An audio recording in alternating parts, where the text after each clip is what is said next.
আপনি তো কোচবিহার থেকে এসেছেন, সেকেন্ড হাফে ছিল আজকে। হ্যাঁ, তো আপনার যে ইন্টারভিউ হলো তার প্রথম থেকে যদি একটু ছোট্ট করে আপনার যে অভিজ্ঞতা সেটা যদি একটু বলেন।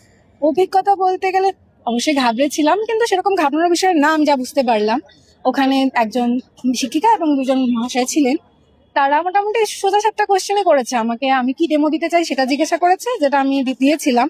আমি বেশ ভালোভাবেই দিয়ে নিয়েছি। আচ্ছা, ওনারা কি ডেমো আপনাকে বলে দিয়েছিলেন, আপনার নিজের পছন্দ মতো দিয়েছেন? ওনারা আমাদেরকে বলেছেন যে তুমি দিতে চাও না। আমি বলছি স্যার আপনারা যেটা বলেন। আমি বলছি ঠিক আছে, তুমি যেটা ঠিক করে এসছো সেটাই দাও। তো সেক্ষেত্রে আমি বদমাসটা দিয়েছিলাম অঙ্কের। তার আমাকে আমি কোন স্ট্রিম থেকে পাশ করেছি, তারপর হচ্ছে আমি কোন কলেজ থেকে করছি সেগুলো জিজ্ঞাসা করেছে। তা এরপর আর কি নর্মাল দূষণ, তারপর বৃক্ষের নাম, ছোটখাটো কিছু প্রশ্ন করে আমাকে বলেছিল আমি যদি চাই আরেকটা ডেমো দিতে পারি। তো আমি আরেকটা ডেমো দিয়েছিলাম।